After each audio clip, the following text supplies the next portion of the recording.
Allez, on continue cette formation avec l'intégration donc de notre formulaire de réservation. Je t'ai préparé pas mal de petites pages pour t'expliquer des notions, pour reprendre un petit peu des notions de formulaire, d'accord, qu'on va utiliser. Et puis surtout une notion de Tailwind, c'est-à-dire que Tailwind n'intègre pas dans sa version officielle euh, des, des classes de formulaire. Donc si tu veux utiliser les classes de formulaire, il va falloir utiliser un nouveau plugin. Donc c'est ce qu'on va faire. On va commencer par installer en fait Tailwind CSS Form et puis on va l'ajouter donc dans notre fichier tailwindconfig.js. On va rajouter en fait un plugin, une extension, d'accord, de Tailwind pour intégrer ces éléments-là, puisqu'on va en avoir besoin dans cette vidéo. Donc au niveau de notre projet, on va devoir installer au niveau de notre terminal cette extension, mais avant de commencer, je veux juste qu'on fasse un aparté sur cette petite compilation là qui est en warning. J'avais pas fait attention lors de la vidéo précédente.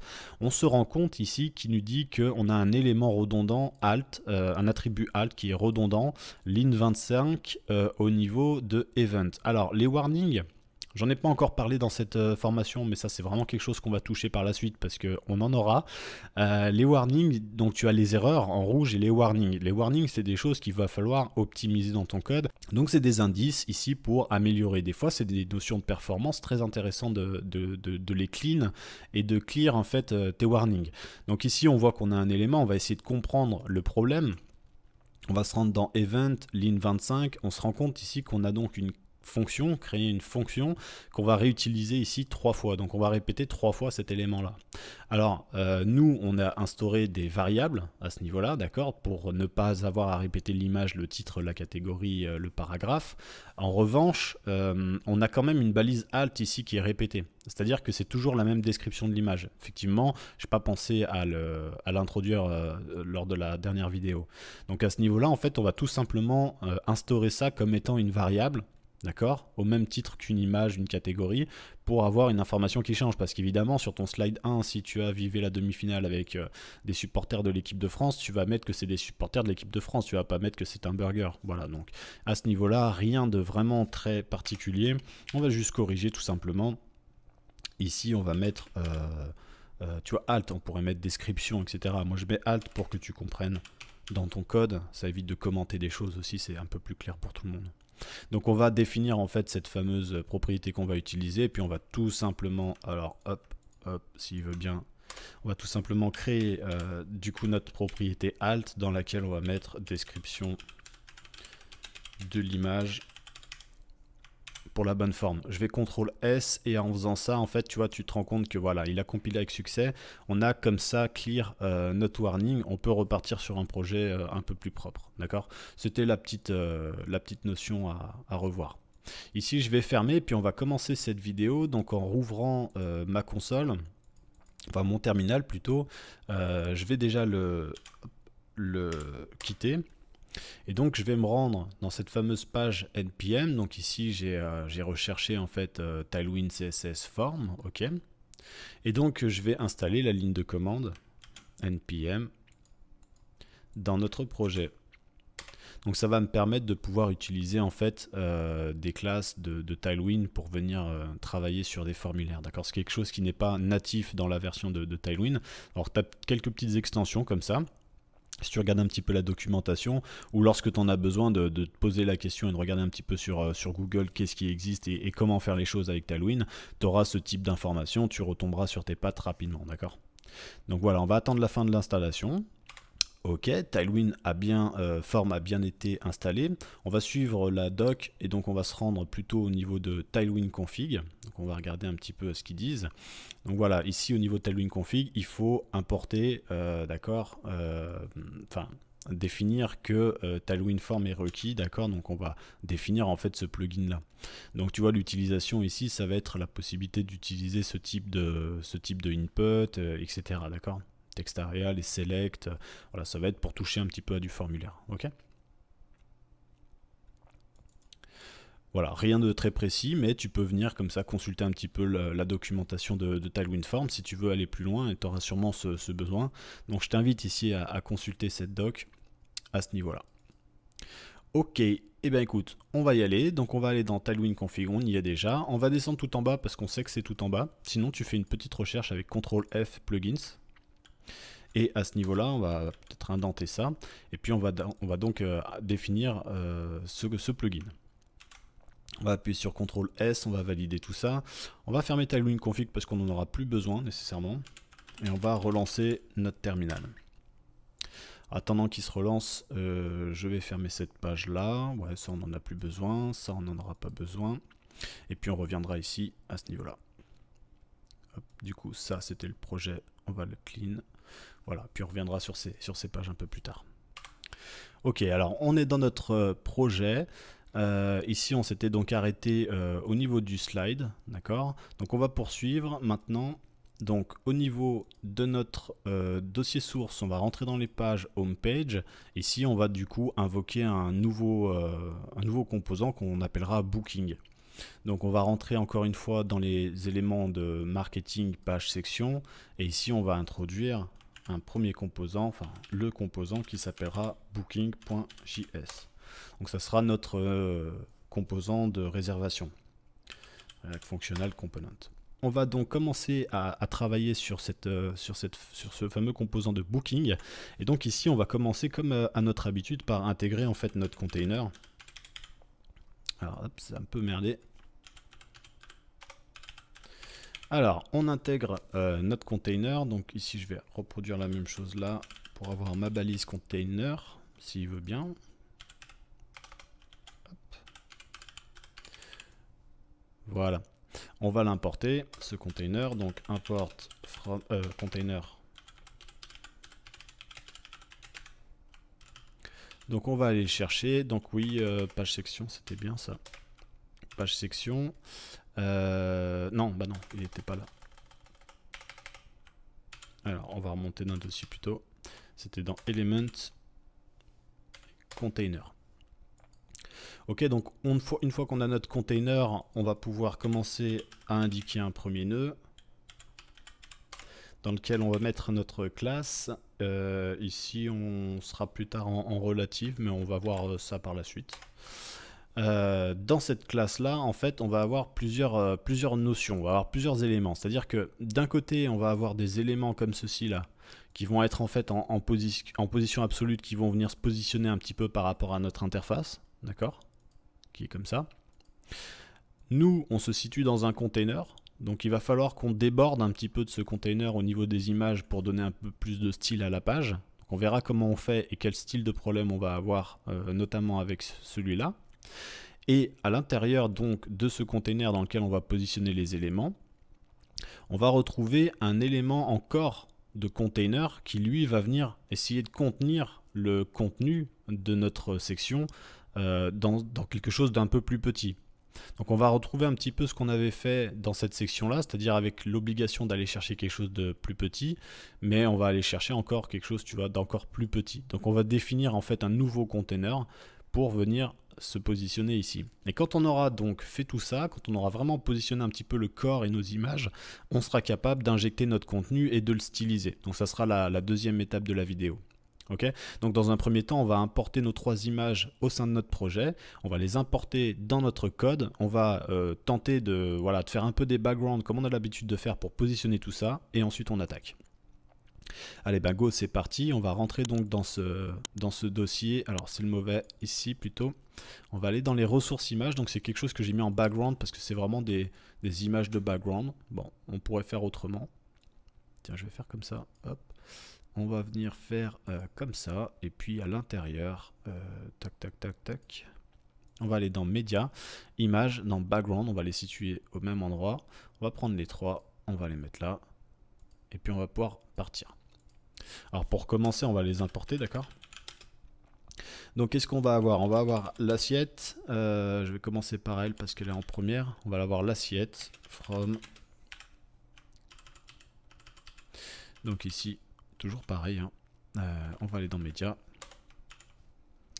Image, ouais, Background, et puis ici on l'a appelé donc assiette burger, et on a mis quand même frites, ouais, préciser un peu, tac, frites, et ici on est sur des éléments PNG.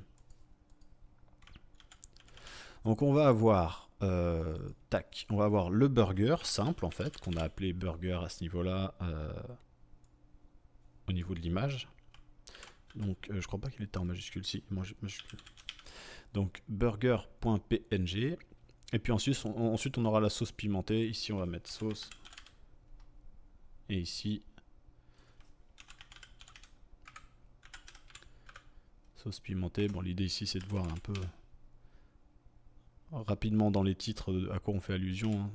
Donc sauce pimentée, si je dis pas de conneries, c'est écrit comme ça, .png. Ok. Donc ici on met notre image src. Donc à ce niveau-là, on va aller chercher la première image, donc burger. Mettre alt ici un hamburger. On aura une notion de class name à ce niveau-là pour venir positionner notre élément. Pour l'instant, on va voir un petit peu le rendu qu'on a. Ici, il nous indique qu'on n'utilise pas assiette et sauce, d'accord, c'est une indication. Voilà, donc on a notre élément à ce niveau-là. On va prendre nos trois images, donc on va avoir sauce et assiette.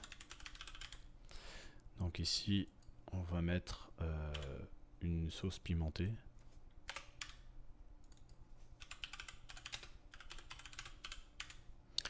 Une sauce pimentée. Et puis à ce niveau-là, donc on va mettre une assiette en burger frites, hein.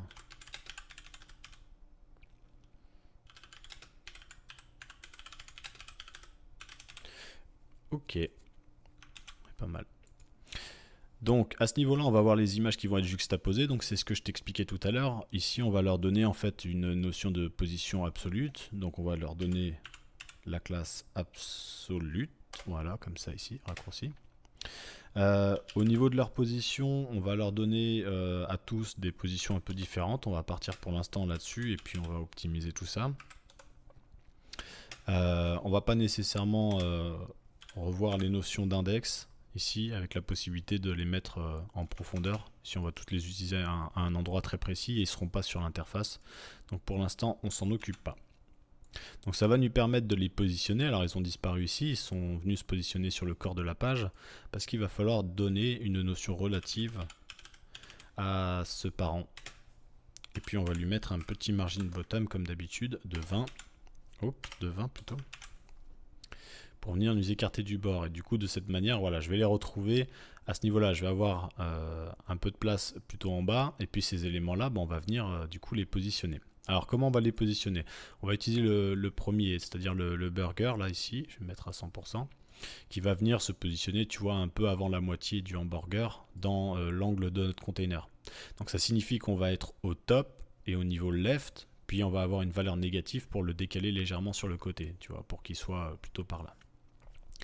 Allez, c'est parti, on va commencer. Donc celui-là, on va lui donner un z-index 10, histoire de savoir sur quoi on travaille, tu vois, ça va nous permettre de le passer en haut. Tout simplement, c'est pour travailler. Donc ici, on va partir plutôt sur, tu vois, une valeur négative au niveau du top pour essayer de monter un petit peu le hamburger. Et on va le positionner pareil, tu vois, au niveau left, on va le mettre en négatif ici. Et on va partir sur une base, partir vers les 30, 35. Alors 35, ça n'existe pas, on va mettre 36. Voilà, ça va nous le positionner à peu près comme ça. Pour l'instant, la sauce, on va pas la toucher, on va plutôt s'occuper de l'assiette et on va justement essayer de la mettre plutôt à l'autre extrémité. Et puis après, on va détailler tout ça, on va essayer de peaufiner après l'information. Donc ici, on va se mettre plutôt au niveau bas du composant. Lui aussi va avoir une valeur négative, donc on va mettre le moins pour essayer de se rapprocher des 50. Alors pareil, je crois que 50, ça n'existe pas. On va mettre 52. Et cette fois-ci, on ne va pas se positionner à gauche, mais plutôt directement à droite, avec une valeur lui aussi négative pour essayer de se pousser de l'interface vers la droite. Donc à ce niveau-là, on va lui mettre le maximum. Voilà, ça correspond à peu près au truc. Alors, pourquoi il est si haut? Parce qu'en fait, aujourd'hui, pour l'instant, notre composant à nous, il n'est pas encore défini. Donc, tu vas voir, on va le définir tout à l'heure. Ce que je voudrais juste que tu vois tout de suite, c'est que tu vois, ça crée un problème à ce niveau-là, ça crée un décalage. Parce qu'en fait, notre image, c'est pas juste l'assiette. Tu vois, encore une fois, on a une ombre portée. Donc, l'image, en fait, est plus grande. Si je l'ouvre dans un nouvel onglet, voilà, on se rend compte qu'on a cette partie-là de l'image. En fait, c'est typiquement cette partie-là de l'image qui sort du corps de la page et qui nous provoque ce slide. Donc on l'aurait aussi, hein, si on avait raccourci la page, tu vois, on aurait un niveau de slide encore plus important. Alors ça, c'est le genre de truc qui est assez gênant parce qu'en fait, tu vois que notre page, elle est plutôt bien calibrée, d'accord, par rapport, voilà, à l'affichage. À partir d'ici, on va avoir des problèmes, et ça on l'a vu, d'accord, on va avoir des choses qui sont de plus en plus petites, des alignements qu'on a perdus, ça on va le travailler à la fin de cette formation. Mais quoi qu'il en soit, on a ce problème. Donc on se rend bien compte que notre site, il est carrément décalé, c'est-à-dire que le container joue bien son rôle, mais cette image-là, elle vient nous perturber. D'accord? On n'est pas censé la voir en fait. Si on la coupe et qu'elle n'est plus affichée à l'écran, on l'affiche plus. On ne veut pas avoir nécessairement ce problème-là. Donc ça, c'est un problème assez fréquent que tu vas retrouver quand tu fais ce genre de design, ce genre de choses avec des éléments qui sortent un petit peu des contenus. Donc on va le régler assez rapidement. On va se rendre en fait tout simplement dans notre fichier index. Et on va régler ce petit problème. Donc on va aller dans le fichier index. Au niveau de body, on a une propriété qui nous permet de dire overflow. D'accord, là ici on est sur l'axe des X, donc on va travailler sur les X et on va demander hidden. Sous-entendu, tu me caches ce qui sort de mon container body. Donc dès lors que ça sort, je veux que tu me caches ce qui sort. D'accord, tout simplement. Donc du coup ça permet de ne plus avoir de scroll. On va venir là, on va actualiser la page. C'est un peu long, il est en train de compiler, j'ai pas fait gaffe. Donc ici tu vois qu'on n'a plus la petite barre, donc en fait ici ça se voit pas, mais en fait la partie qui sort, voilà, n'est plus visible, il est plus consultable. Donc si je fais ça, tu vois que j'ai plus la possibilité de scroller ma page. D'accord, je peux pas me redéplacer, d'accord. Donc je conserve en fait mon affichage uniforme, et donc ce qui sort de ma fenêtre, point barre. Ok, ça c'était le petit tips qui va bien pour gérer cette procédure. Et puis ensuite on va regarder un petit peu au niveau de notre page, au niveau de notre container, on va commencer à lui donner un background pour essayer de voir ce qu'on fait et comment on va procéder pour la suite. Alors, ce qu'on va faire, c'est qu'à ce niveau-là, on va lui donner un background yellow de, mettons, 400 avec une hauteur de, mettons, 96. On va sauvegarder. L'idée, en fait, c'est de reproduire à ce niveau-là, tu vois, un semblant de container qu'on aura par la suite. On va mettre encore un peu plus d'espace. Alors ici, le 896, c'est le maximum qu'on puisse avoir. Donc je vais tout simplement lui faire un PY. Alors il faudra bien qu'on n'oublie pas d'enlever tout ça, évidemment. Ça va nous créer des problèmes. Le PY, du coup, ne va pas fonctionner à cause de ça. Alors on va peut-être faire autrement. C'est-à-dire qu'on va mettre un PY de 96. Ça nous permettra vraiment d'étendre la structure avec un padding en fait haut et bas. D'accord? Voilà, ça nous permet de bosser là-dessus. Pour l'instant, on ne s'occupe pas vraiment de la sauce. Nous, ce qu'on voulait, en fait, c'était ça. C'était retrouver un container au centre et puis avoir une position d'image plutôt dans cet angle-là et une position d'image ici plutôt dans cet angle-là. D'accord? C'est globalement ce qu'on va rechercher ici à ce niveau-là. D'accord? On va venir traiter tranquillement la sauce par la suite, mais pour l'instant, on va s'occuper de définir notre composant, notre container ici, pardon, qui va venir se disposer au centre. Alors on va faire un petit retour en arrière dans le passé pour voir un petit peu ce qu'on a fait au niveau de notre composant container. D'accord? Donc notre composant container, on lui a simplement donné une classe max, tu vois, une maximum de largeur, donc max width 6 pixels qui correspond à 72 rem, qui correspond à 1152 pixels. Donc nous ici on va tout simplement donner un nouveau nœud dans lequel on va pouvoir mettre notre contenu et on va lui indiquer une valeur un peu plus fine, un peu plus basse pour être dans quelque chose de moins large. D'accord, c'est tout simple. Donc à ce niveau-là, on a une position d'image mais qui est en absolu, donc on peut tranquillement se mettre à ce niveau ici pour créer notre fameux nœud dans lequel on aura notre contenu. Donc on va prendre toujours une class name et on va faire un max max width. Donc on était en 6 pixels pour rappel, 5 ça sera pas suffisant, on va plutôt aller chercher du 4 pixels pour essayer de réduire un petit peu l'espace de notre container. Quoi d'autre à ce niveau là? il va falloir qu'on centre notre contenu. Donc ici on va indiquer un MX Auto, ça permet de faire un margin sur les côtés automatique, donc il va nous centrer notre élément. On va lui donner un background Yellow 500 pour avoir une teinte de couleur et voir un petit peu la différence de ce nouveau container dans son élément. Et puis par la suite on lui mettra éventuellement des paddings pour essayer de cleaner un peu notre interface. Mais globalement ce qu'on va faire, c'est qu'ici, hop, on va mettre notre contenu. Donc on va rafraîchir. Évidemment, j'ai pas donné, j'ai oublié de donner une notion de taille. Donc on va définir tout de suite un 8. Alors, tu vois ici, on n'a pas défini de taille, mais on a un contenu qui est matérialisé par le padding. Donc 8 full, ça va pas fonctionner. Hein. Non, 8 full, ça va pas fonctionner. Écoute, c'est pas grave. On va plutôt aller chercher un 896. Voilà, là pour l'instant, on est sur de la structure. D'accord, on fait de la structure. Donc maintenant qu'on a cet affichage et qu'on a vu un petit peu ce qu'on faisait, je vais enlever les paddings ici qui vont énormément nous gêner. De cette manière, je vais essayer de retrouver un petit peu mon composant classique. Donc je vais supprimer ce padding ici. Voilà, et je me retrouve avec ça. Ok, donc j'ai l'impression que c'est pas assez suffisant. Je pense que je vais mettre encore un peu moins grand à ce niveau-là. Donc tu vois ici, voilà, on est en 4XL. Je vais plutôt viser les 3XL. Hein. Voilà, ça me paraît mieux. Ça me paraît mieux, c'est à peu près ce qu'on a sur la maquette. Tu vois ici, on a un décalage qu'on va avoir à ce niveau-là. Donc on a l'impression qu'on est plus décalé, mais en fait notre container, lui, en gros, ce que je suis en train de faire, c'est, allez, je te le fais un peu comme ça. Tu vois, en gros, il est matérialisé comme ça avec notre couleur, mais à l'intérieur de ce container, nous, on va venir ajouter des paddings pour essayer de réduire encore un petit peu l'espace et s'adapter à notre vue. Puis de toute façon, on voit ici que l'espace n'est pas le même nécessairement, tu vois, des deux côtés. Voilà, la maquette n'est pas non plus parfaite. Hein. Donc ici, on va juste essayer de reproduire ça. Et c'est comme ça qu'on va le reproduire. Donc à ce niveau-là, maintenant, quand on va ajouter notre contenu, que ça va être donc les titres, les formulaires, etc., on va tout retrouver dans ce même contenu ici, qui va pouvoir évoluer.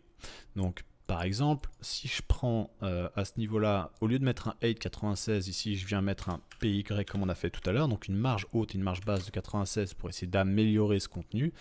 On voit deux choses, c'est que lui, il suit, et c'est exactement ce qu'on veut. Lui ne bouge pas, et c'est exactement ce qu'on veut. En revanche, lui ici, il n'a pas nécessairement bougé, d'accord? Donc nous, on va juste travailler sur cette sauce pour essayer de la présenter un peu mieux. Ce qu'on va faire, c'est qu'on va tout simplement en fait l'aligner en bas. De cette manière, il va suivre, pardon, je vais vite, il va suivre comme cette image le contenu parce qu'elle est alignée en bas. Et donc sa position sera définie en fait en fonction du contenu qu'on va matérialiser plus tard. Okay, ici, je matérialise tout avec des hauteurs pour qu'on ait quelque chose de visuellement facile à représenter. Donc ici, je vais me rendre au niveau de cette image sauce et je vais, au lieu de positionner en haut de ce composant, donc pour mémoire, hein, qui fait référence à la valeur relative ici, donc à ce nœud-là, je vais tout simplement le basculer en bas, donc bottom. Si je fais ça, j'ai un élément qui va pouvoir bouger, du coup, en fonction de la hauteur. Et donc, si je mets quelque chose de moins grand ici, par exemple une 8,96 comme on l'avait fait à la base, c'était un mauvais exemple, malheureusement. Alors, qu'est-ce qu'on pourrait faire comme valeur qui sont à peu près stables? On va essayer de faire un 52, ça fait 2 fois 52. Non, c'est pas suffisant non plus. Bon, ici je bricole, hein, mais c'est pour te montrer quoi. Voilà, ici on a un contenu qui est suffisamment grand et donc on peut voir que ça se positionne plutôt correctement, d'accord? Donc encore une fois, c'est des éléments qu'on va venir travailler en responsive, c'est-à-dire qu'on va pas laisser le projet comme ça. Évidemment, en responsive, on va avoir des notions assez problématiques. Moi, je veux te montrer un petit peu comment est-ce qu'on intègre les éléments et tu vois, je te transmets comme ça une manière en fait de créer des vues, de créer des choses un petit peu pour essayer de maîtriser ton environnement et ensuite intégrer ton propre contenu. Ce qui fait qu'à partir de maintenant, on est capable de supprimer cette valeur-là, de background, supprimer cette valeur-là rapidement, puis ensuite on peaufinera les valeurs de padding qu'on a installées. Voilà, ça te permet tu vois, de matérialiser dans l'espace, du coup, ton espace de travail en fait, en réalité. Hein. Ok, bah écoute, c'est plutôt pas mal, on va continuer d'avancer. Donc cette fois-ci, ce qu'on va demander, ça va être assez rapide. On va du coup demander nos deux fameux titres. Donc là, ici, on va tout de suite invoquer heading. Alors avec la majuscule c'est mieux. Donc on va invoquer heading. Ici il ne me l'a pas importé, donc je vais l'importer. Je vais peut-être le mettre en haut des images pour que ce soit plus propre. Je préfère moi comme ça. Import heading. Donc ici on va le chercher directement dans nos composants. Donc c'était élément display title pour mémoire et heading. Donc à ce niveau là on va avoir un premier texte, ça sera réservation.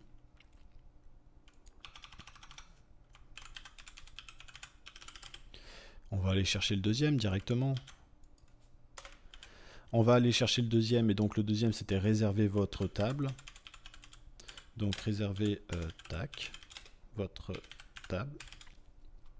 Et puis ensuite on va paramétrer ça. Donc à ce niveau là on va commencer à leur donner des propriétés. Donc ici on va avoir une notion de variante dont je voudrais qu'on évoque justement dans cette vidéo. Maintenant qu'on a un petit peu utilisé tout ça et qu'on est un peu plus à l'aise avec tout ça, je voudrais qu'on en parle un petit peu de ce variant H3.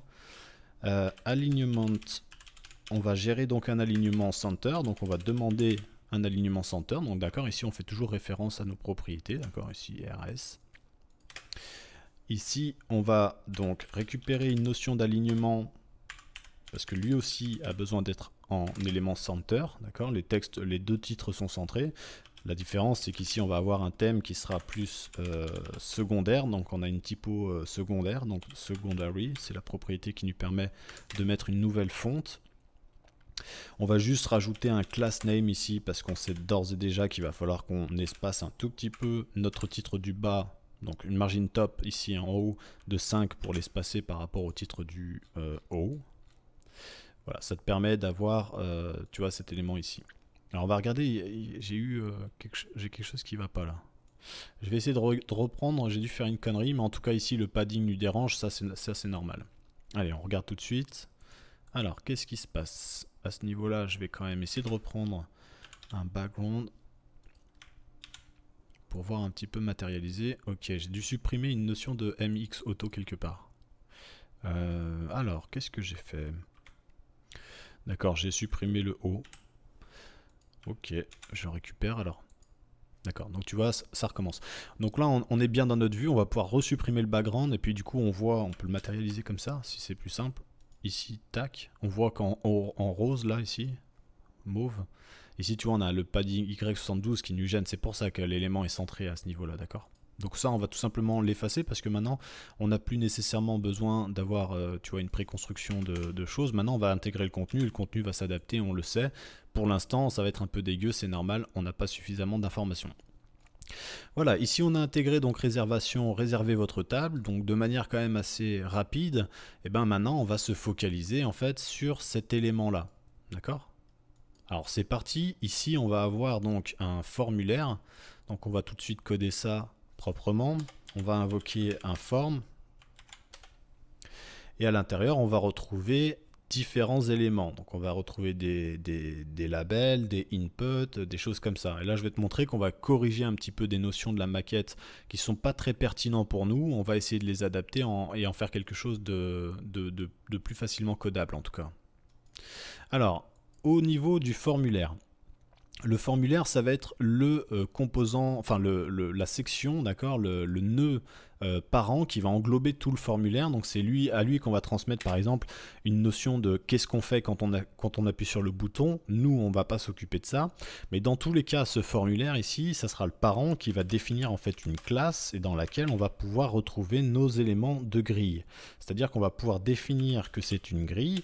On va pouvoir définir que la grille qu'on souhaite utiliser, ça sera plutôt une grille de 2 colonnes.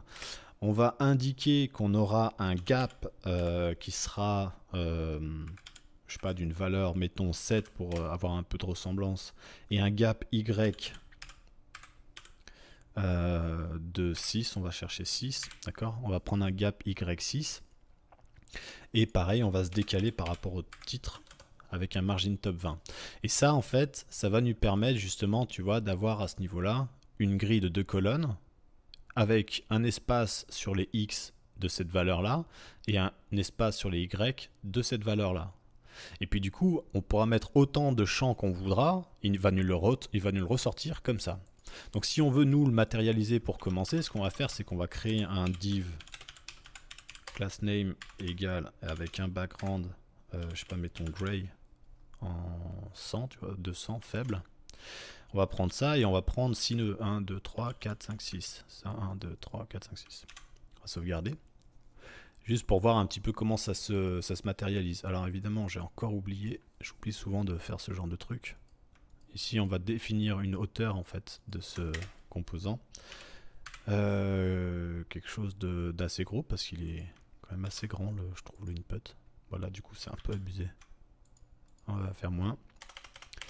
Qu'est-ce qu'on pourrait faire plutôt? 28? 28? Non, c'est trop. On va plutôt 24 alors. Parce que 20, ça me paraissait un peu faible. Pas tant que ça en fait, non? Ah non, non, c'est très bien 20. Même un peu gros, toi, je trouve. Allez, c'est pas grave, c'est juste pour le matérialiser. Voilà.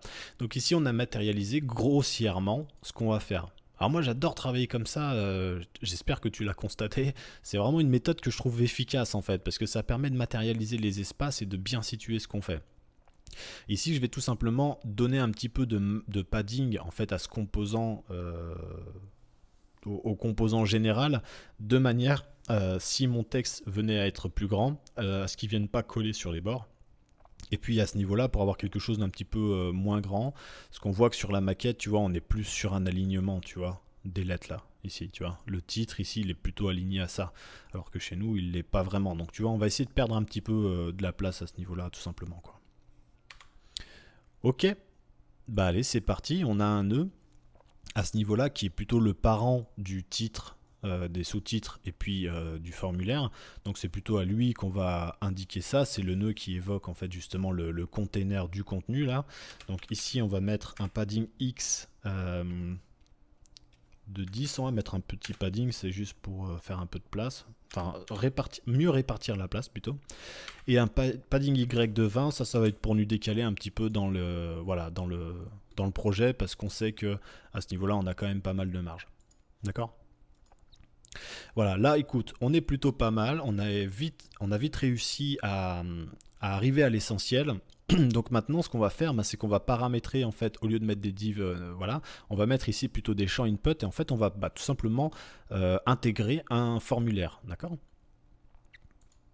Allez, bah ici, rien de très spécifique. Je pense que tu as l'habitude un petit peu d'utiliser quand même des formulaires. Donc ici, je vais aller assez vite. Ce qu'on va faire, en fait, c'est qu'on va essayer de conserver à chaque fois un nœud. Donc je vais en faire un, puis ensuite on dupliquera. Donc on va conserver un nœud à chaque fois par an. Parce qu'ici, on est dans une notion de grille. C'est-à-dire que chaque nœud va correspondre à un élément de la grille. Si je viens mettre un label et un input, et ben, du coup, je vais avoir deux nœuds. Donc, du coup, ça va me casser ma grille, en fait. J'aurai sur une ligne le label, sur l'autre ligne le nœud. Moi, c'est pas ce que je veux. Ce que je veux, c'est retrouver un nœud qui sera aligné dans une grille avec à la fois un label et un champ qui sera input, ou à la fin même un bouton, mais ça sera aussi un champ input. Donc, on va voir ça comme ça. Donc on a évidemment un premier nœud qui correspond en fait à un des carrés gris qu'on avait sur les 6. On va donner donc un label à ce niveau-là. On va indiquer HTML for pour faire référence à un élément. Donc ici le premier c'était nom, donc on va l'appeler name. Ça te fait une révision si tu es un peu loin des formulaires. J'espère que c'est pas barbant en tout cas si tu as l'habitude. Voilà, donc ici on a un élément label et puis du coup on va avoir un champ input, d'accord. Le champ input, lui, il va avoir plusieurs choses à l'intérieur. Là par contre je sais pas pourquoi j'ai fait ça. C'est une balise simple ici. Donc le champ input, lui, il va avoir plusieurs choses à l'intérieur. Déjà il va avoir un type, d'accord. Donc nous ici on va utiliser un type texte. On resurvolera un petit peu la documentation, mais tu sais que un champ input a à des attributs, d'accord, des attributs de type. Exemple, si c'est un email, c'est un type email, etc. Donc je t'ai référencé des informations qu'on viendra chercher à ce niveau-là, mais ici tu as toutes les valeurs de type que tu vas pouvoir utiliser. Si c'est une image, si c'est un fichier, un email, une date time, d'accord, donc là c'est encore différent, une date, une couleur, voilà, ça va te donner des éléments. Typiquement, nous on va l'utiliser parce que on va par exemple utiliser time pour indiquer à la personne qu'elle va mettre une heure, parce que c'est ce qu'on demande dans la maquette, ou une date par exemple. Et ici, on va lui faciliter la tâche et surtout, on va éviter que la personne puisse remplir n'importe quoi, c'est-à-dire se tromper dans la façon dont elle écrit l'heure, ou la personne qui va recevoir la réservation ne va pas comprendre. Et comme on est censé prendre cette information dans une base de données, on va essayer de hiérarchiser un petit peu le truc, on va essayer de, voilà, de conditionner le truc pour que la personne ne puisse pas mettre n'importe quoi. Donc on va utiliser tout simplement des types, hein. Voilà, c'est la raison pour laquelle ici j'utilise ça, mais on reviendra dessus tout à l'heure. Alors ce champ input, il va avoir un nom, alors à pas confondre du coup, parce que c'est un input qui va avoir un nom, donc on utilise la propriété name, mais nous dans notre cas, ce champ s'appelle name, et quand ça sera email, ça sera un email, d'accord, ici. Alors toujours pareil, on va identifier ce champ input, ça c'est les bonnes pratiques, on va identifier avec un ID ce champ et on va lui donner aussi une valeur de name. Moi je vais utiliser un élément que tu vas pas être obligé d'utiliser, mais que tu peux avoir envie d'utiliser dans d'autres contextes, qui s'appelle autocomplete off. C'est-à-dire qu'ici, tu sais, quand tu as un champ de formulaire et que tu cliques dessus, en général, il te met tes adresses email, il te met tes noms, les choses que tu as l'habitude d'enregistrer. Ici, comme je suis dans un contexte de formation, j'ai pas envie de spam tous mes clients avec tous leurs emails ou leurs informations personnelles. Donc du coup, j'utilise autocomplete et en fait, ça va éviter que quand je clique sur le formulaire, ben, on t'affiche les emails que j'ai l'habitude d'entrer quand je travaille. Tout simplement. Donc tu n'es pas obligé de le faire, mais en tout cas, prends note que c'est très intéressant à utiliser ce genre de choses. Alors, ce champ, à ce niveau-là, on va lui donner une class name également, et là on va voir un petit peu des propriétés qui sont un petit peu différentes de ce qu'on a l'habitude d'utiliser, enfin vraiment léger, c'est vraiment très léger, c'est juste qu'on va rajouter des choses parce qu'on est dans un contexte de champ. Et ensuite on va utiliser le placeholder qui va nous permettre à ce niveau-là d'écrire à l'intérieur de l'élément. D'accord. Ici, on va mettre typiquement, tu vois, un nom basique, quoi, John Doe. Donc, on va avoir des classes à indiquer et on va avoir un label qu'on va afficher. Alors, pourquoi j'ai mis un label ? Parce qu'en fait, la maquette est erronée. C'est-à-dire que c'est très bien de faire ce genre de style, mais il y a un problème, c'est que ici, on parle de placeholder et pas de label. Et alors, beaucoup ont tendance à confondre les deux. Alors, tu vois, sur Material UI, par exemple, le placeholder se transforme en label. Donc, tu vois, il y a des petites notions. C'est-à-dire que si tu cliques, l'information qu'il y a là se retrouve à ce niveau-là. Donc, tu vois, ça va bouger. Et puis ensuite, tu pourras écrire. Ici, on est dans une notion ici de placeholder. C'est-à-dire que on confond en fait la fonction du placeholder avec la fonction du label. Le label est censé définir ce qu'est le formulaire à l'utilisateur. Donc ici, par exemple, typiquement, ça sera non.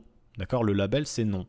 Par contre à l'intérieur on va pas lui marquer non, on va plutôt lui marquer le type de nom qu'il doit marquer, puisqu'en fait le placeholder a une fonction d'aide, d'assistance à la personne, et donc ici par exemple typiquement ça sert à rien de marquer date. Ici il faut plutôt marquer un format de date pour faire comprendre à la personne qu'on attend de lui, je sais pas, le jour, le mois et l'année et pas l'inverse.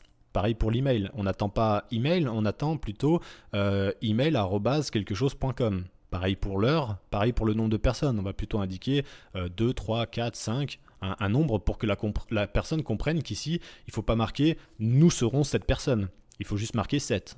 Ça suffit pour nous. D'accord ? On attend ici, par exemple, une notion de number, tu vois. Donc voilà, l'idée, c'est ça, c'est d'aller chercher les gens. Donc je vais modifier la maquette. Voilà, je vais prendre cette responsabilité. Je suis un grand malade. Je prends cette responsabilité et j'explique à mon client qu'il y a une notion qui ne me plaît pas dans sa maquette. Et donc je lui dis que voilà, je vais lui faire une nouvelle proposition avec des labels et puis on va s'organiser ensemble. Mais on va partir du principe que évidemment ce client a validé parce qu'il est vraiment très gentil et que c'est pas le casse-pied du siècle, quoi. Donc ici on va voilà, utiliser un label et donc on va styliser en fait ce nouvel élément. Alors on va retourner sur notre application après avoir discuté pendant 2 heures. Et on se rend compte à ce niveau-là qu'il va falloir qu'on stylise un petit peu tout ça pour essayer d'avoir quelque chose de plutôt simple, enfin plutôt ressemblant par rapport à notre projet. Alors, c'est parti. On va utiliser le class name au niveau de input. Alors, on va déjà commencer par lui faire un focus. Focus, c'est quand tu cliques dessus, il se passe quelque chose. Donc ici, on va indiquer un ring. Et là, on va indiquer plutôt un primary parce que c'est notre couleur primaire. Mais on pourrait mettre n'importe quelle couleur. L'idée ici, c'est d'avoir quelque chose qui se passe quand on clique, hein, d'accord, sur le formulaire. On va avoir cette même notion de focus où là, on va plutôt aller chercher un border. Alors, hop, si je le retrouve, ouais, border primary. De cette manière, on va... Hop, il n'a pas pris. De cette manière, on va avoir, voilà, tu vois, des éléments qui vont s'agiter au moment où on va cliquer. Donc, quand on est sur du focus, encore une fois, quand on clique sur le formulaire, on voudrait quelque chose, tu vois, on voudrait définir plutôt une bordure. Je veux que cet élément d'input soit un élément bloquant. On a vu que le label était aligné avec le input, c'est pas ce qu'on veut. Le label, on le voudrait légèrement plus haut. Donc, on va bloquer cet élément. On va indiquer à ce label qu'on voudrait qu'il soit en with full pour avoir une taille qui prenne toute la largeur de son emplacement dans la grille, d'accord, très important. Ensuite, on va donner une notion de border gray. Border gray qui va nous permettre d'avoir une petite bordure pour matérialiser en fait le champ input, étant donné qu'on est sur un background white à la base, donc pas de background ici. Voilà, ça va être l'élément qui va définir que notre champ il est comme ça. Ensuite, on va ajouter un petit rounded parce que la maquette propose plutôt un angle arrondi plutôt qu'un angle saillant. Et on va lui mettre un petit padding 5, histoire d'avoir un peu de, comment dire, de place à l'intérieur, tu vois, que le texte soit pas nécessairement collé. D'accord ? Donc voilà, l'idée c'est ça, c'est de ne pas... on va retrouver du coup cet élément-là qui sera plutôt à ce niveau-là. Non, et à l'intérieur on va plutôt avoir l'information qu'on est censé remplir, donc d'accord, le placeholder. Ce placeholder, tu vois, il disparaît dès lors que tu écris quelque chose. Ok ? Voilà, ça nous permet juste de faire ça. Petite modification, petite adaptation de la maquette pour que ce soit plus cohérent pour nous. Ok, une fois qu'on a fait ça, on est vraiment pas mal, c'est-à-dire qu'on a un premier nœud à ce niveau-là qui va pouvoir être dupliqué pour ajouter un nouveau nœud dans notre projet. Ici, on va parler plutôt de l'email. Ok. Donc à ce niveau-là, on va modifier les informations name, ID, et donc le label pointe à ce niveau-là sur, tu vois, l'ID, donc le name. Donc ici, on va changer par email. Ok. Au niveau du type, on a vu qu'on avait plusieurs types. Ici, on va aller chercher email. Alors, encore une fois, malheureusement, on va pas le voir dans cette vidéo, mais donner un type email, ça a plusieurs avantages. C'est-à-dire que quand tu commences à créer des conditionnements, tu vas être obligé de dire à ta base de données, par exemple, ou à ton script, tu vas être obligé de voir si effectivement l'email il est correct, si tu l'as bien reçu, etc., avant de lancer tes procédures. Et bien là, ce que ça te permet de faire, c'est qu'en fait, ça te permet d'avoir déjà une automatisation HTML, c'est-à-dire que d'entrée de jeu, si tu n'as pas renseigné ton email et que tu as mis qu'il était obligatoire, on ne l'a pas mis nécessairement pour l'instant, mais si tu as mis qu'il était obligatoire et qu'il est mal rempli, le HTML va déjà utiliser son propre système en fait pour indiquer à l'utilisateur que l'email n'est pas bon. Tu vois, il y a un problème dans l'email, genre il manque le arrobase, ou tu vois, il y a une syntaxe trop bizarre. Ça permet comme ça d'aller plus vite à l'essentiel. Donc c'est pour ça que j'utilise aussi des types email. Mais si par exemple c'était un mot de passe et qu'on aurait mis type password, et ben en fait la chaîne de caractères aurait été traduite par des petits ronds. Et comme ça, tu vois, quand la personne met son mot de passe, bah, tu vois pas ce qu'elle rentre. Voilà, ça te permet de faire ce genre de petites choses de manière ultra rapide. Donc c'est pour ça que je l'utilise ici. C'est un petit rappel. Alors, à ce niveau-là, on va donc indiquer notre label comme étant l'email. Au niveau de notre placeholder, écoute, on va faire un johndoe c'est là, gmail.com. Ok. Qu'est-ce qu'on a oublié? Rien. On va juste sauvegarder, on va voir. Et donc voilà, ça nous a mis une notion à ce niveau-là. D'accord ? Donc voilà, ça prend forme. On va faire le troisième, donc à partir de maintenant, hop, on sait comment ça fonctionne. Ici, on va plutôt avoir une notion de date. En même temps, je regarde sur la maquette parce que c'est vrai que j'oublie. Donc, on a la date. Ici, on va indiquer cette fameuse date. Ici, on va donc indiquer un type date et on va voir justement comment ça prend sa forme. Ici, on va indiquer le nom du input, son ID comme étant date également. Donc du coup, ça fait un peu des dates partout, mais c'est pas grave.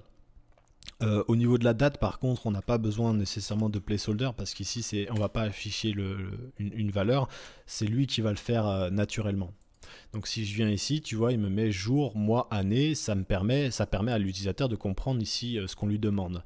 Le petit truc en plus, c'est que quand tu cliques, ben voilà, du coup il t'affiche en fait une fenêtre modale. Donc tu vois, tout ça c'est géré en fait déjà depuis les librairies, donc il faut l'utiliser, d'accord? C'est des choses qui sont plutôt cool parce que si tu viens ici, tu mets ta date, tu appuies une fois et puis voilà.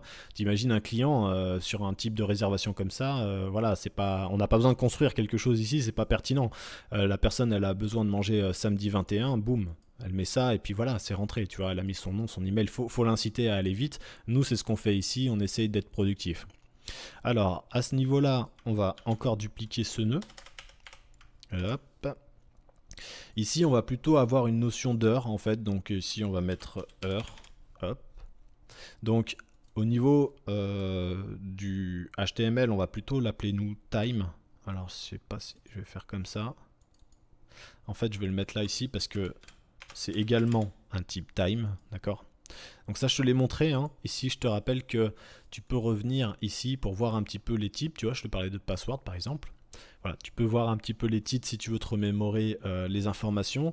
Je t'ai mis un petit lien aussi vers Time, parce que Time, tu vois, il a aussi des notions qui sont intéressantes. Alors tous sont intéressants et doivent être revus en profondeur, mais celui-là est intéressant parce que par exemple, tu peux définir une heure minimum, une heure maximum. Tu vois, ici, en indiquant que ce champ est requis, par exemple, tu indiques au système qu'il est obligatoire. Donc s'il n'a pas été rempli, le système, avant même que ton script commence à prendre les informations, va se stopper et va dire à l'utilisateur avec une petite fenêtre, attention, ce champ est obligatoire.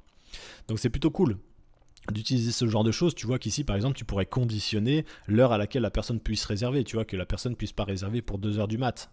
Tu vois, typiquement. Donc c'est des choses comme ça que tu peux faire et qu'on va pas nécessairement faire. Puis ensuite, on verra au niveau du bouton certaines informations. Ok ? Allez, bah c'est parti, on continue. Donc tu vois qu'à ce niveau-là, il nous a mis notre heure. Donc tu vois, si on clique dessus, cette fois-ci, on n'a pas nécessairement un truc qui vient se mettre à l'heure. Si par exemple j'indique allez 20h15, tu vois que c'est rapide. Voilà, ça m'a conditionné l'heure. Et nous, comme ça, en fait, on est capable de récupérer une vraie data dans notre base de données. Comme ça évite que la personne, par exemple, elle mette 20, bah, je peux pas, VIN en toutes lettres, quoi. Tu vois ce que je veux dire? Voilà, ça évite ce genre de petits détails parce que c'est le genre de truc que les gens font. Hein. C'est surprenant, mais c'est un truc de dingue. Mais les gens le font. Hein. Des fois, tu demandes l'heure et tu te retrouves avec le nom et tout, c'est n'importe quoi. Donc, il faut faire gaffe. Hein. Ok, on est pas mal encore une fois. On a réussi donc à transformer ça en un élément de temps pour récupérer l'heure de réservation. Maintenant, on va avoir en fait la notion, alors moi que j'ai appelé plutôt customer, parce qu'en fait on parle du client ici, c'est le nombre de clients qu'il va y avoir. On pourrait l'appeler n'importe comment. Ici, on va être dans un type un type texte, hein, d'accord. Ici, rien d'extravagant. À ce niveau-là, je vais remettre customer ici, voilà. Et puis à ce niveau-là, on va mettre nombre de personnes pour indiquer à l'utilisateur ici on voudrait savoir quelle table on lui réserve, quoi, d'accord. À ce niveau-là, on est pas mal. Et puis juste, on va rajouter peut-être un placeholder parce que là ici on est dans un type texte.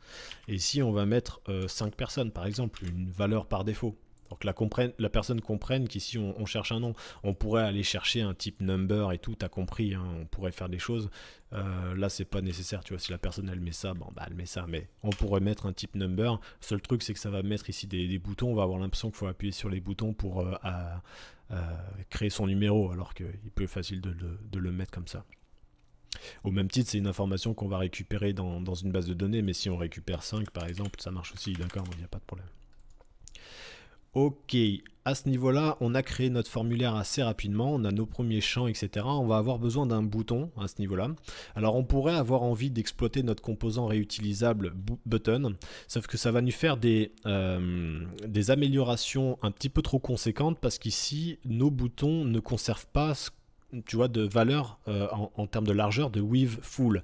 C'est-à-dire qu'on n'est pas sur quelque chose qui peut se gérer, on l'a pas forcément introduit, et dans ce cas de figure très précis, on va chercher plutôt une ressemblance avec notre champ de formulaire. C'est pas quelque chose qu'on risque de retrouver dans notre application, donc on n'a pas besoin nécessairement d'utiliser le composant, d'autant plus que ça peut être encore plus rapide à faire comme ça, puisqu'on va l'utiliser de manière ponctuelle plutôt que de reprendre un composant.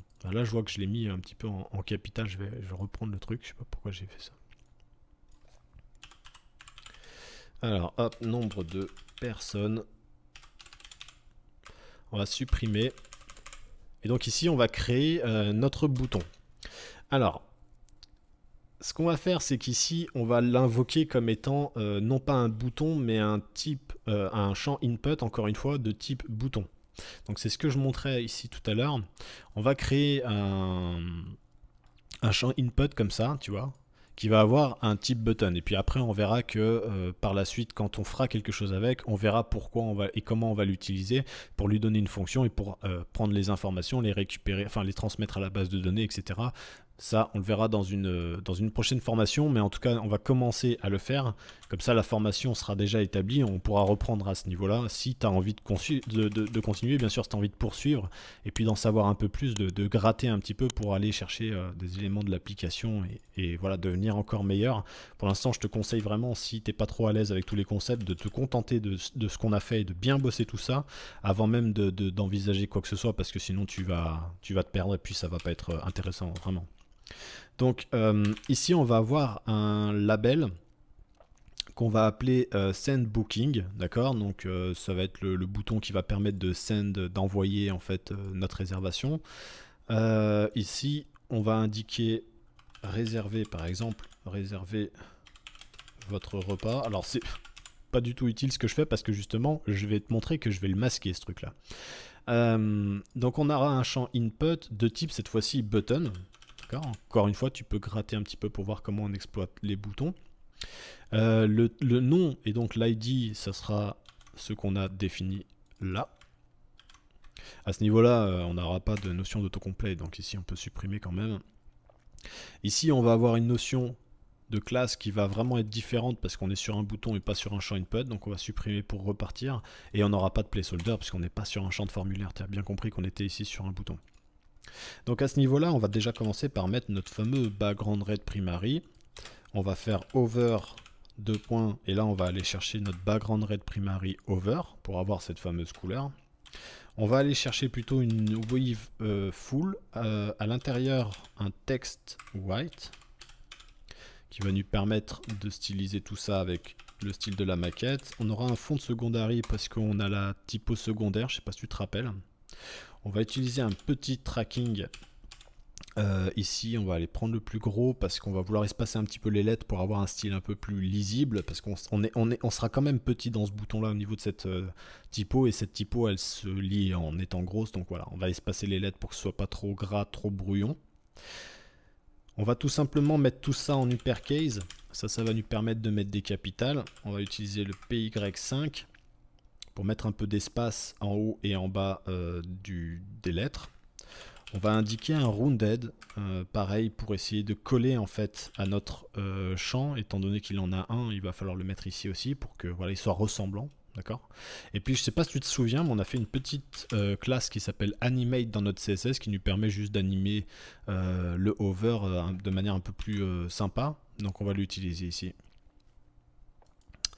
On va revenir dans notre projet. Donc voilà ce qu'on a. On a réservé votre repas, d'accord. Ici on a notre élément de bouton. Ok, jusqu'ici, ma foi, tout va bien. Donc je vais avoir besoin, tu vois, ici, déjà de mettre le texte. Et puis en plus de ça, je vais avoir besoin à ce niveau-là de mettre, tu sais, quand tu... Bah tiens, regarde, quand tu es sur un bouton, tu sais, tu as la petite main là, ici. Bah ça, c'est des choses, qui, tu vois, le curseur, que tu vas pouvoir venir modifier. Alors, c'est parti. Donc, comment on met du texte à l'intérieur? Déjà, on lui met une valeur, d'accord? Value. Et on va mettre le texte, bah texto c'était réserver votre repas. Réserver votre repas. Ok. Pas mal.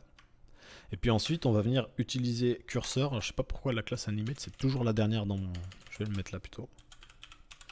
On va faire un curseur et tu vois que tu as plusieurs valeurs. Tu sais, as la possibilité de mettre un point d'interrogation si c'est une notion de documentation, des choses comme ça. Not allowed, si par exemple tu mets ton bouton en disabled, tu veux pas qu'on puisse cliquer dessus parce que dans ton script il y a quelque chose, tu mets un sens interdit là. Et ben voilà, l'idée c'est de mettre un curseur pointer, comme ça on retrouve en fait notre fameuse petite main qui va nous permettre de, voilà, tu vois, de cliquer quoi. Au niveau de réserver votre repas, ce que je vais faire, c'est que je vais le rendre en fait en invisible. Alors, du coup, je pourrais utiliser ce qu'on appelle la classe hidden qui va en fait ici supprimer complètement le nœud de l'affichage. Tu vas voir pourquoi je te dis ça, bah parce qu'en fait, du coup, comme tu as supprimé le label, il ne représente plus la bonne hauteur. Moi, c'est pas ce que je vais faire, je vais le rendre en invisible. Alors, Tailwind t'indique la différence entre les deux, donc tu peux aller te rendre dans la doc et voir un petit peu hidden et la classe invisible pour voir un petit peu. Bah, l'idée en fait c'est invisible, c'est l'élément est là mais il est invisible, ça veut dire que du coup tu gardes en fait dans ton espace la notion de ici normalement on a un label. Bah, c'est plutôt intéressant. Ok, et bah écoute, on a terminé cette vidéo donc d'intégration et non pas de codage du formulaire. Ici on a fait notre intégration, mais voilà, on voit déjà comment est-ce qu'on va pouvoir intégrer des formulaires. Donc tu vois, il y avait quand même des notions assez intéressantes à reprendre, beaucoup de choses qu'on connaissait déjà, donc on a pu aller un peu plus vite, et puis surtout on a vu un petit peu comment on a piloté, alors pardon, hop, on a vu comment on a piloté un petit peu les formulaires, et donc on a utilisé en fait, d'accord, des classes, et on pourra en utiliser beaucoup plus. Il faut que tu grattes un petit peu la documentation au niveau de, bah, je l'ai supprimé de ma page, d'accord, au niveau de, pour mémoire, Tailwind config, tu sais, de ce plugin qui require comme ça ici la notion de forme, d'accord, et qui va nous donner tout un tas d'informations qu'on va pouvoir utiliser en tant que classe, etc. D'accord. Donc voilà, ici on est plutôt pas mal. On va pouvoir se focaliser maintenant sur la fin de notre intégration. Alors ça ne sera pas la fin au sens strict, dans le sens où on va pouvoir travailler après par passer par la version responsive. Mais ici maintenant on va pouvoir consacrer un petit peu de temps. Donc là ça va aller extrêmement vite parce qu'ici c'est fini, on n'a plus de notions à apprendre, donc c'est plutôt la bonne nouvelle. À toi de faire un petit peu un point aussi sur tout ce qu'on a fait jusqu'à maintenant, de voir si vraiment il y a des choses, des notions qui te paraissent abstraites. C'est intéressant de le faire maintenant et pas au milieu, parce que je sais pas si tu as vu, mais j'y suis allé crescendo. Vraiment, tu vois, on a pris vraiment beaucoup de temps pour faire le début, et puis ensuite on a fini par aller de plus en plus vite, et ensuite surtout on a utilisé des concepts en permanence comme ça. De cette manière, ça te permet vraiment de réutiliser les choses pour finir par les intégrer. Si ça n'a pas fonctionné pour toi, c'est que peut-être tu allais trop vite pour toi, et donc il faudrait peut-être que tu reviennes un petit peu sur les modules. Donc moi ce que je te propose, c'est de reprendre des vidéos, des fractions de la vidéo pour voir si tout va bien, et puis de réessayer un petit peu de compléter les éléments, d'accord? Voilà, et bah écoute, je te laisse sans plus attendre, et puis du coup, rejoins-moi dans la prochaine vidéo pour boucler ça, afin qu'on puisse un petit peu toucher au responsive. Moi j'ai envie de commencer, si tu veux, à toucher un petit peu tout ça, parce qu'il y a pas mal de petites notions super sympas à apprendre, et tu vas voir que c'est ultra rapide, et au niveau du code c'est toujours ultra performant, et puis du coup c'est cool quand c'est rapide à mettre en place, parce que c'est super long de faire du responsive. Voilà, je te remercie d'avoir suivi cette vidéo. N'hésite pas à mettre un petit commentaire pour me dire un petit peu où tu en es, et si tu butes sur des obstacles, voilà, moi je suis derrière, je peux te répondre, donc il n'y a aucun problème. Je te dis à bientôt, et puis du coup repose-toi entre chaque session aussi. À bientôt, salut.